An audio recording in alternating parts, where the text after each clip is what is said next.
Hi అండి అందరికీ.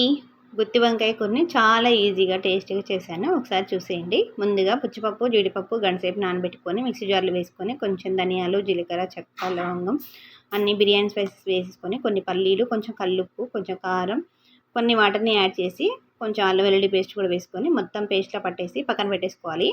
Next అదే గిన్నెలోకి మీడియం సైజు 2 ఉల్లిపాయలు కూడా మిక్సీ పెట్టి పక్కన పెట్టేసుకోవాలి. ఇప్పుడు వేరే గిన్నెలో కొన్ని వాటర్ వేసుకొని అందులో ఉప్పు వేసేసుకొని వంకాయలని 4 పలకలుగా కట్ చేసుకొని ఉప్పు నీళ్ళల్లో వేసేసుకోవాలండి. అలా వేసుకొని ఇంకో గిన్నెలో కళాయిలో కొంచెం ఆయిల్ వేసేసుకొని ఆయిల్ బాగా వేడయ్యాక కట్ చేసుకున్న వంకాయలు కూడా వేసుకొని ఒక 50% అయితే మూత పెట్టి మగ్గించేసేయాలన్నమాట. అలా మగ్గాక పక్కకు తీసి పెట్టేసుకోవాలండి. ఇప్పుడు నెక్స్ట్ అదే కళాయిలోకి మన ఉల్లిపాయ పేస్ట్ పట్టుకున్నాం కదా, అది కూడా వేసి ఆయిల్ సపరేట్ అయ్యాక 2 టమాటాలను కూడా వేసేసుకొని మనం ముందుగా పట్టుకున్న పేస్ట్ కూడా వేసుకొని ఒకసారి అంతా కలిపేసుకొని పచ్చిమిర్చి చిటికెలు కూడా వేసేసుకోవాలన్నమాట.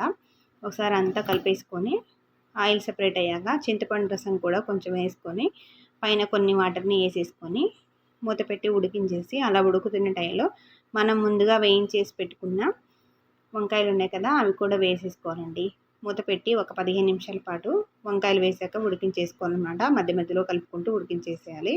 అలా ఉడికాక ఆయిల్ సపరేట్ అవుతుంది కదా, ఆ టైంలో కొంచెం కరివేపాకు, కొంచెం కస్తూరి మేతి, పైన కొత్తిమీర చల్లేసుకుంటే అంతేనండి. వేడి వేడి అన్నంలో చాలా ఈజీ అండ్ టేస్టీగా ఉండే గుత్తి వంకాయ కూర రెడీ అయిపోయింది.